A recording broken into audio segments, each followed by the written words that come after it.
महूद ग्रामपंचायतीच्या वतीने स्वर्गीय सुनील कांबळे यांच्या उदरनिर्वाहासाठी त्यांच्या कुटुंबाच्या उदरनिर्वाहासाठी 50,000 रुपयाची मदत केलेली आहे।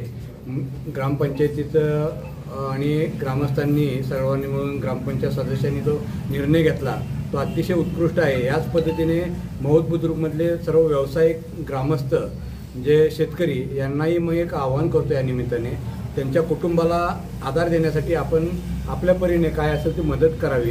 आणि सुनील हे अतिशय होतकरू होते, त्यांचा समाजनिष्ठेशी प्रामाणिक होते आणि त्याच्याबरोबर व्यवसायही त्यांचा होता। आज त्यांचं कुटुंब उघड्यावर पडलेलं आहे। त्यांच्या दोन्ही लहान मुलांना आणि त्यांच्या धर्मपत्नींना आपण ग्रामस्थांच्या वतीने सर्वोत्तरी मदत करण्याचा प्रयत्न करूया एवढं आवाहन मी या निमित्ताने करतो। ग्रामपंचायतच्या वतीने 50,000 चेक दिलेला आहे। आज प्रत्येक ज्याला कोणाची इच्छा आहे त्यांनी त्यांच्या सहकुशीनं आपापल्या वतीनं त्यांना आणून द्यायचं आहे।